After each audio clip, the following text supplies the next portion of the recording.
este momento la segunda unidad, la cual se titula El comportamiento organizacional, los grupos y los equipos de trabajo.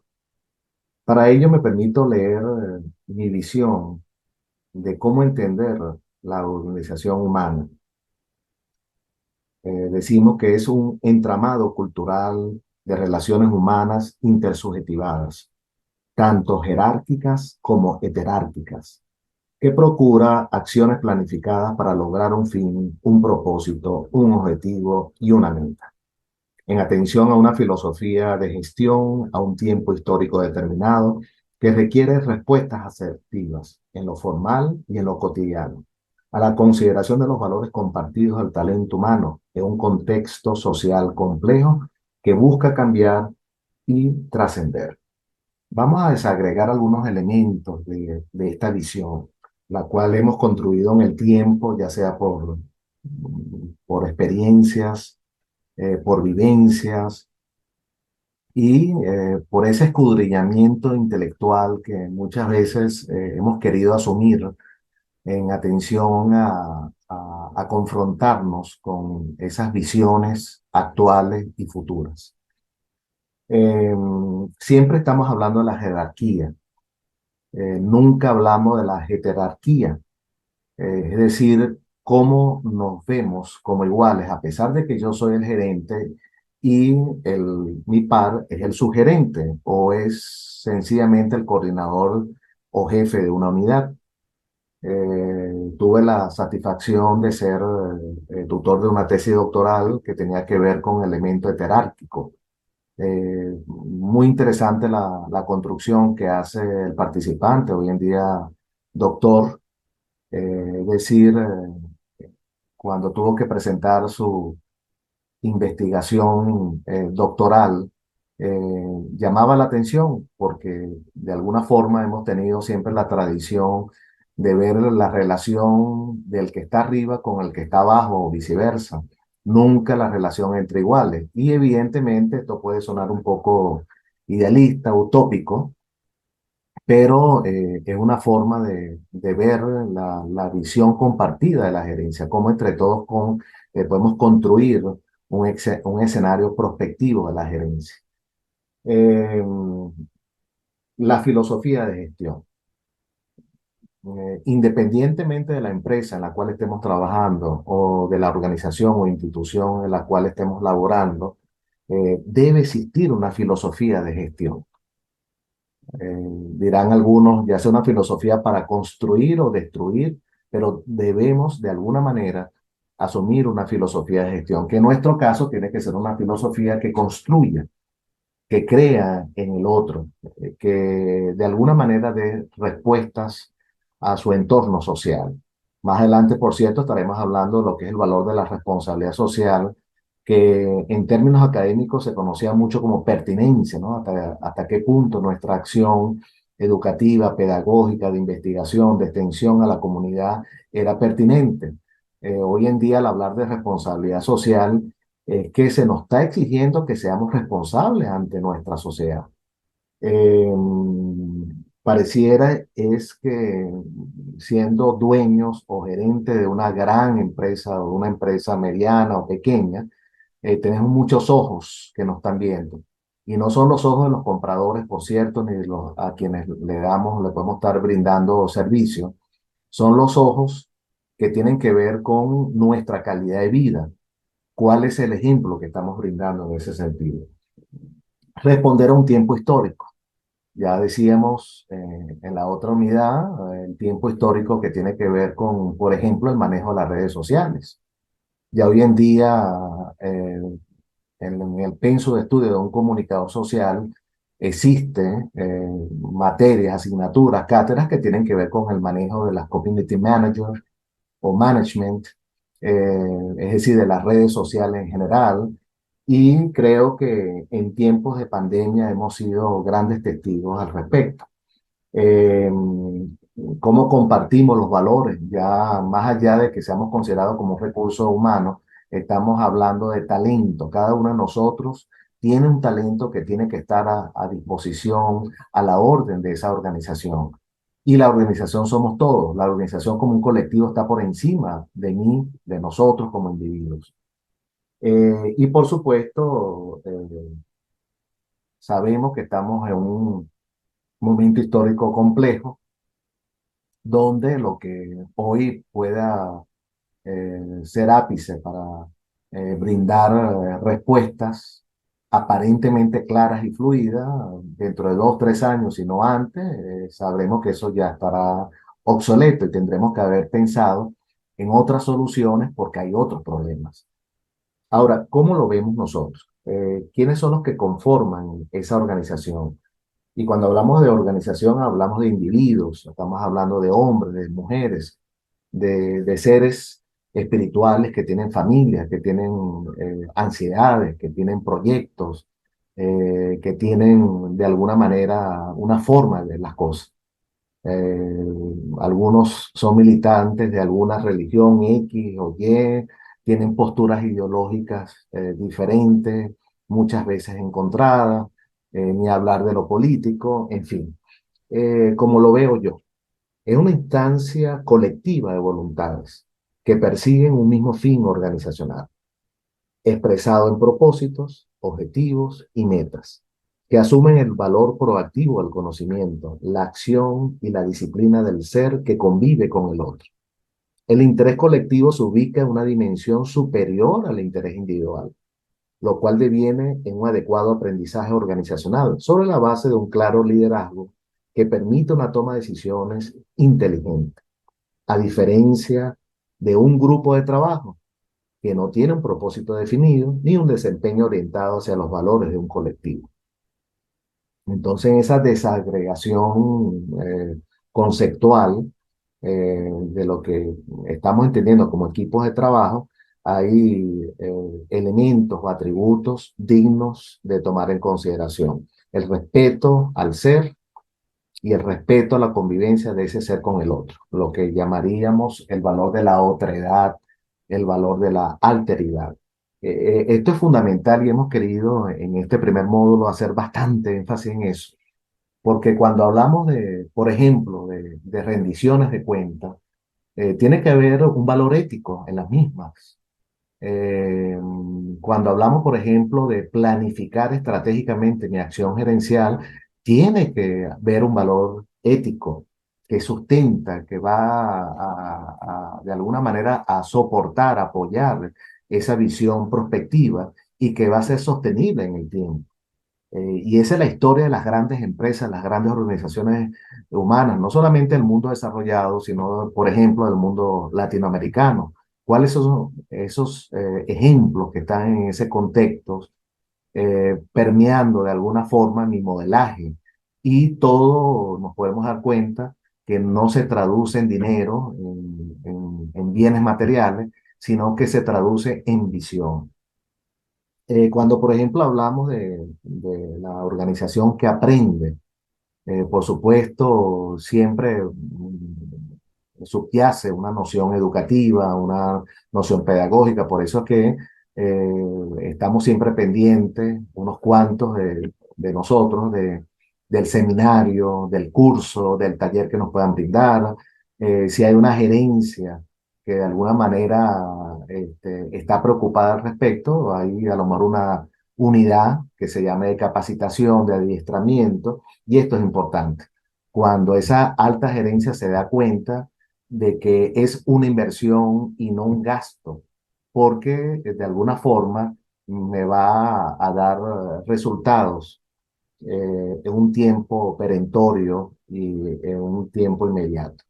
Eh, no es lo mismo hablar de la búsqueda de propósitos, objetivos, de metas. El propósito está más allá, el gran propósito. Y teológicamente hablando, emparentado con los grandes fines de la organización. El objetivo es algo puntual. Las metas, ese objetivo cuantificable. Entonces es importante, de alguna manera, procurar la armonía entre los fines, los propósitos, los objetivos y las metas para lograr, para que ese equipo de trabajo logre resultados um, más cercanos al deber ser. Por supuesto, esto es parte de la cultura organizacional, eh, la cultura organizacional que podamos tener o que pretendamos construir o consolidar en todo caso. Y esto, esa visión de construir, de formular, de viabilizar una cultura organizacional, pasa por una dimensión filosófica y pasa por una dimensión actitudinal y práctica, particularmente en lo que, en lo que respecta a las actitudes y a las acciones. Nos pasaremos por conductas, nos paseamos por las relaciones de trabajo, las responsabilidades de cada uno de nosotros, los niveles de participación y algo muy importante que hemos llamado empatía organizacional, lo que es la pertenencia con la organización. Me duele la organización cuando hay un conflicto insalvable. Me alegro cuando ese conflicto, por ejemplo, es dejado atrás y logramos negociar, logramos consensuar.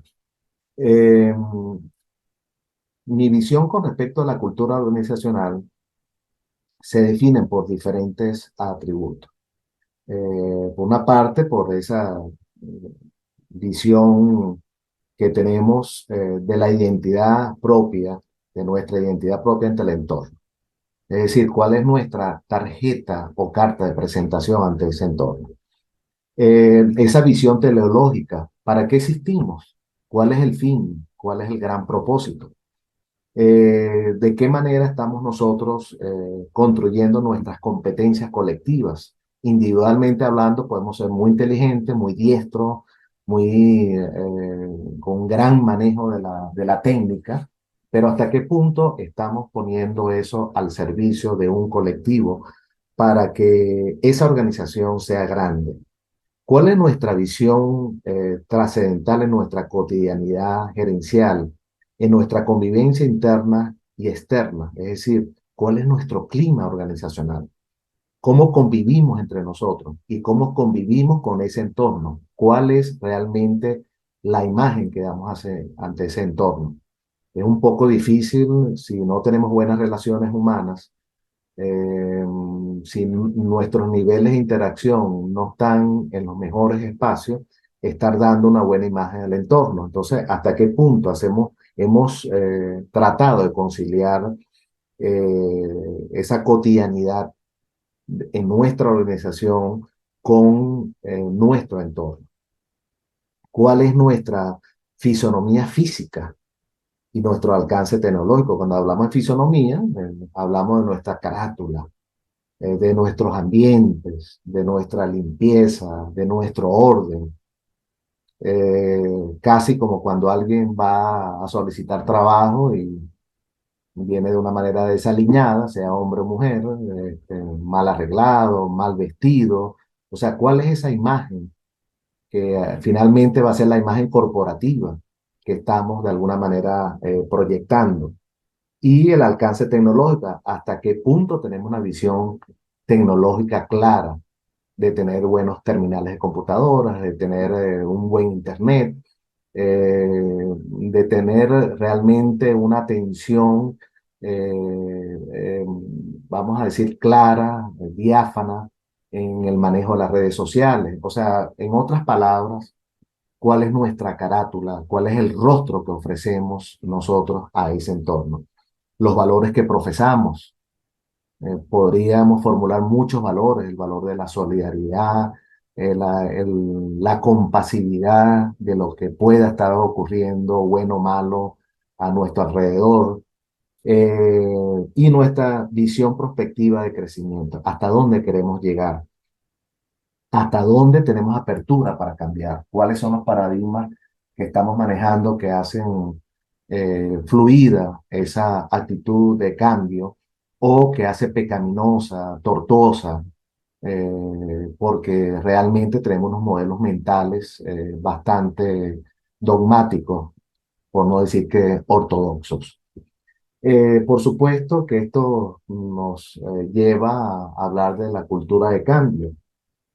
También fui tutor años atrás de una tesis doctoral que tenía que ver con la cultura de cambio.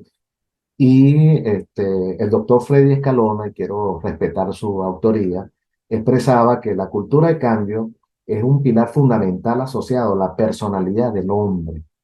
basado en una estructura de juegos mentales que implica retos y desafíos, y estar dispuesto a estar cambiando, a renovar internamente desde la cotidianidad social formas de orden y control de prácticas, saberes y representación. En otras palabras, diríamos, ¿cómo estamos representando el mundo de la empresa? Nosotros como individuos de la misma. ¿Cómo se está representando el mundo de la empresa en el entorno social? Entonces, es interesante pasearse por esto porque cuando queremos cambiar y no estamos claros en esas concepciones, por supuesto que va a haber resistencia al cambio. ¿Por qué queremos cambiar? ¿Por qué queremos, en otras palabras, salir de nuestra zona de confort? Recordemos que quizás si estamos trabajando en una empresa, tenemos ya 10, 15, 20 años trabajando, es muy posible que abordemos o nos pasemos por las experiencias previas, por las experiencias que vivimos en un momento histórico muy determinado, que son completamente diferentes al momento histórico que estamos viviendo. Vuelvo a retomar lo de la pandemia.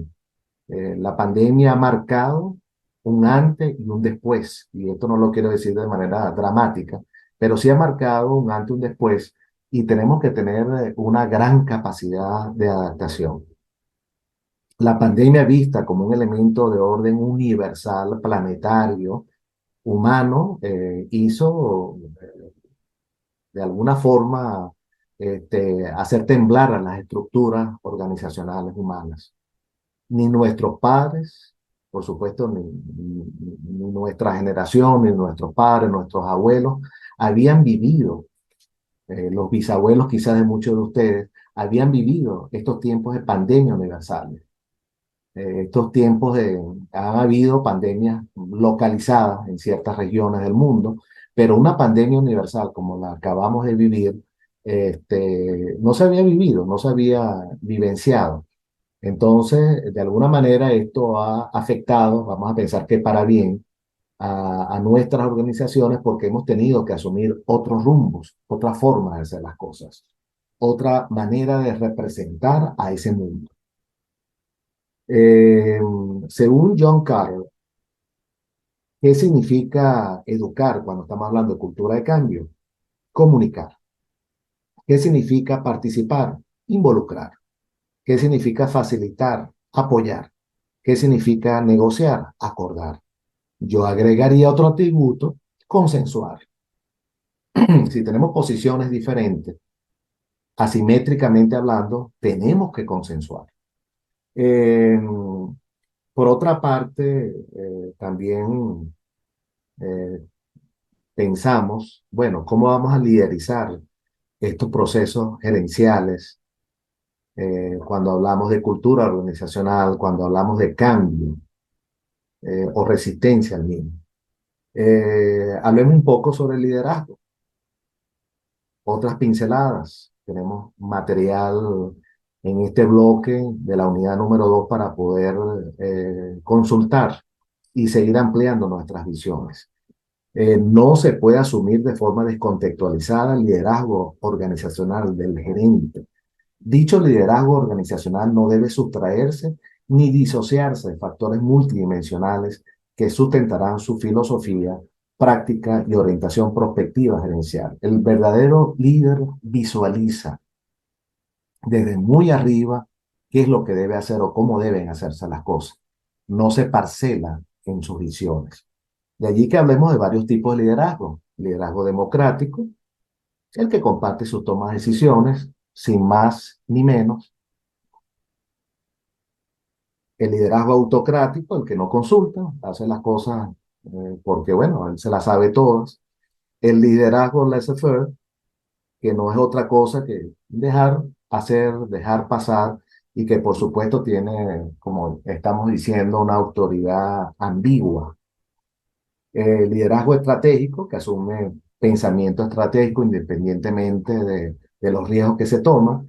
El liderazgo transformacional, que siempre está viendo más allá y que, por supuesto, por ver muy allá, empieza a tomar riesgos que algunas veces son necesarios, pero otras veces no. El liderazgo transaccional, eh, todo lo vemos a través de la política del incentivo. Pareciera que si no hacemos las cosas bien, pues no hay incentivo, no existe el bono. Entonces, hay que tener también cuidado con este tipo de posturas gerenciales de liderazgo, ¿no? El liderazgo estilo entrenador, el que siempre tiene una visión de equipo. Y el liderazgo burocrático que siempre está pegado a los reglamentos, a las normas, a los procedimientos y que de alguna manera se casa con esos límites. Algo nuevo, lamentablemente, pues no tiene cabida en ese mundo manualesco. Hay unas ideas generales que también se las estoy presentando de John Carter sobre el liderazgo, que me permito leerlas para la reflexión de todos ustedes. El liderazgo no es místico ni misterioso, no tiene nada que ver con tener carisma. Pienso un poco el individuo que es simpático y confundimos la simpatía con liderazgo. Qué buena gente es, pero no resuelve nada, diríamos nosotros. Lo deseable es combinar un liderazgo fuerte con una gerencia fuerte. Ese es el deber ser, según John Carter, y de verdad que por supuesto, compartimos esa visión. Algunos pueden ser buenos gerentes, pero no líderes. Otros tienen buenas cualidades para ser líderes, pero por alguna razón no logran ser buenos gerentes. De allí que ser gerente y ser líder a la vez es el plano ideal en estas concepciones gerenciales. El liderazgo complementa la gerencia, no la reemplaza. La gerencia controla a las personas empujándolas en la dirección correcta. El liderazgo las estimula satisfaciendo sus necesidades humanas básicas. Cuando hablamos de la forma de visualizar el liderazgo, uno se pregunta si eso es algo utópico, ¿no? Sabemos que las utopías son difíciles de cumplir, pero son posibles. El hecho de tener un gerente que es líder o un líder que es gerente, ¿no? A la vez pareciera que es algo imposible de alcanzar. En esa búsqueda de ese liderazgo gerencial ideal, emergen unos atributos muy importantes que tienen que ver con la innovación y con la creatividad. ¿Qué es la innovación? Es mejorar lo existente, es de alguna manera formular nuevas maneras de ver las cosas, nuevas estrategias, procesos, métodos, inclusive formas de pensar. Eh, por supuesto que para ser innovadores se requiere una preparación del gerente, una visión clara del liderazgo compartido, asumir el valor de la palabra en la comunicación, creer en el valor de la palabra, y, por supuesto, su elemento afectivo. Hemos escuchado muchas veces de algunos colegas, de algunos pares que expresan que para qué vamos a bajar una comunicación de reconocimiento o una forma de reconocimiento si ese es su deber. Él ha sido contratado para hacer eso. Siempre creo que como seres humanos necesitamos una palmada, unas palabras de afecto, unas palabras de reconocimiento, y es importante sencillamente porque somos seres humanos. Cuando hablamos del ser humano, estamos hablando de pensamiento, estamos hablando de la razón, pero también estamos hablando de emociones, de afectos, de valores. Eh, el hecho de marchar o de orientarse hacia una visión de organización inteligente, que es muy fácil decirlo, es muy fácil declararlo en principio, se deriva de una noción de aprendizaje organizacional. Cómo esa organización aprende a través del tiempo para ser considerada más adelante una organización inteligente. ¿Cómo logramos redimensionar la cultura y clima organizacional? El respeto al otro. La innovación nos permite, de alguna manera, valorarnos a nosotros mismos en esa mirada endógena, pero también de visualizar las oportunidades en el entorno, esa mirada exógena. ¿Cuáles son esos vacíos que existen? ¿Qué es lo que nos identificaría en relación con el otro? ¿Qué es lo que nos haría diferentes, a pesar que tenemos una misma visión de negocio? Por ejemplo, ¿cómo planificamos la gestión organizacional? cómo tenemos ese manejo asertivo de las tecnologías en esa suerte de búsqueda de la innovación organizacional. Eh, por cierto, esto responde, por supuesto, a un modelo gerencial, a una manera de ejercer el liderazgo, de una manera de percibir al mundo. Por cierto, siempre hago muy explícito la idea, o muy explícita la idea de que hablar de innovación no es hablar solamente de tecnología. Somos innovadores cuando tenemos una visión clara de cambio. Somos innovadores, por ejemplo, en el caso de los educadores, cuando en su discurso asumen la cultura de paz, cuando asumen el valor de la convivencia. Somos innovadores en ese sentido.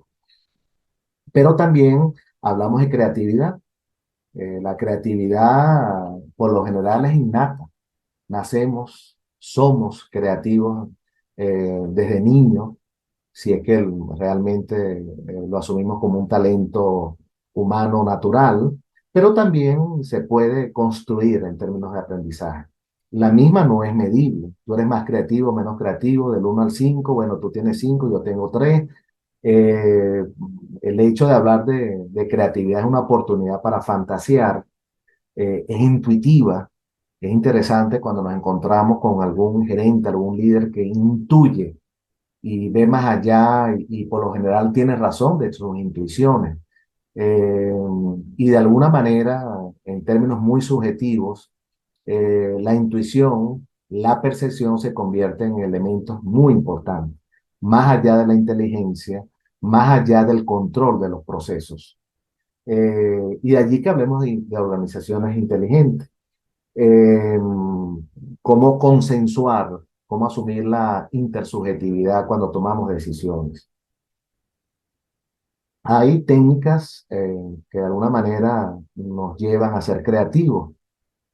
Por ejemplo, cuando tenemos en nuestros equipos de trabajo una lluvia de ideas, cuando construimos un mapa mental, un mapa conceptual, es decir, cómo ilustramos una realidad, cómo vemos las causas, efectos o lo holístico en ese mapa mental que nos hemos figurado, en esa suerte de imaginario. Entonces, es interesante estos ejercicios porque sacan lo mejor de nosotros, ¿no? El teórico Edward de Bono, un padre moderno de la creatividad ya fallecido, hablaba de la técnica de los sombreros, de los 6 sombreros, ¿no? El que se pone el sombrero blanco, que es muy objetivo, muy neutral, y que a veces necesitamos esa objetividad, esa neutralidad para la toma de decisiones. El que se pone el sombrero rojo, muy subjetivo, importante cuando los sentimientos juegan un rol fundamental en nuestras tomas de decisiones. Cuando nos ponemos el sombrero negro, que es muy crítico, ver lo negativo, pero para bien, cuando nos paseamos por lo que debe ser y no debería ser, sin llegar a los límites de la negatividad. Cuando nos ponemos el sombrero amarillo, ver las cosas positivas de forma optimista, por supuesto sin llegar a los límites del sueño, de ver las cosas siempre positivas sin ver la parte contraria. O el sombrero verde que hace avisorar posibilidades de tener esperanza. Y el señor que se pone el sombrero azul que está por encima de esa realidad, que hace abstracción de la misma, que ve los pros, los contras, una suerte de sabio en la organización. Y por supuesto, apartando lo que es la innovación, el valor de la innovación, de la creatividad, en ese liderazgo gerencial también el valor de la prospectiva, cómo prever ese futuro, cómo construir esos escenarios. Y algo muy importante, la identificación de las tendencias. Hoy en día, si no tenemos claro las tendencias que vienen por vía de la tecnología, el caso, por ejemplo, de tener una conectividad fuerte, eh, fortalecida, consolidada en mi empresa, de tener un buen Internet, como diríamos en nuestra cotidianidad, de asumir el discurso educativo de las redes sociales, de asumir el discurso de las plataformas educativas, organizacionales, Y es un poco lo que ha ocurrido en el mundo gerencial educativo en pleno proceso de la pandemia y después de la pandemia. Más de 2 años, casi 3 años, interactuando en plataformas tales como, por ejemplo, Zoom, donde hemos recibido de alguna manera orientación en lo gerencial, en lo educativo, en lo pedagógico, este, una manera de comunicarnos. No es lo que cotidianamente deberíamos estar haciendo. Alguien me dirá la importancia de un abrazo, de un beso, de la palabra directa con el otro, por supuesto que sí, pero son recursos que están a nuestra disposición. Recursos, por cierto, creados por el hombre para tener una mejor calidad de vida. No es un recurso para la perversión, ni mucho menos. Y construir lo que es esa capacidad de anticipación. Cuando yo veo que las cosas no van por el mejor camino, el verdadero líder retoma el camino y lo reevalúa, lo redimensiona para no caer en perversidades o en distorsiones en el tiempo.